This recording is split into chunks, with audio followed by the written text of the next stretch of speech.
Sot ne vim nga veriu ku jo shumë kohë më parë prezantuam një investim me Shtetet e Bashkuara të Amerikës për energji nga era e më pas në jug. Pra, këto janë pjesë e një transformimi që ne po e nisim nga Vlora. Ajo çfarë njëherë ishte një aset I vetëm, po bëhet një port.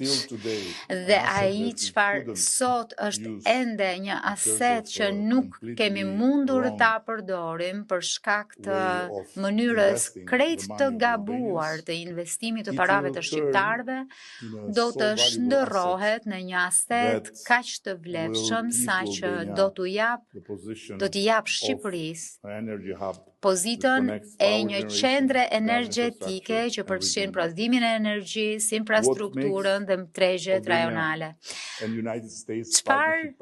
e bën veçanërisht të fuqishëm partneritetin midis Shqipërisë dhe Shtetet e Bashkuara të Amerikës është natyra gjithëpërfshirëse e këtij partneriteti, sepse ai kombinon sigurinë afatgjatë furnizimeve, zhvillimin e infrastrukturës kritike, ekspertizën e sektorit privat dhe një angazhim të përbashkët gjeopolitik ndaj qendresës energjetike. Dhe këtu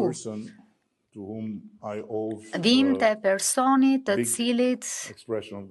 I detyrohem një shprehje mjaft të thellë mirënjohjeje ambasadores Guilfoyle që ka po kështu meritën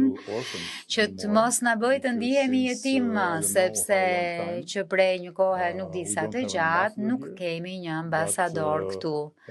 Por fal jush ne kemi një aleat shumë të fortë që edhe pse ka për qëllim të shërbejë në Greqi, është qartësisht më ambicioze se sa brenda kufirit grek. Kështu që faleminderit ambasadore për këtë përpjekje dhe që keni shtyrë kaq fort që të siguroheni që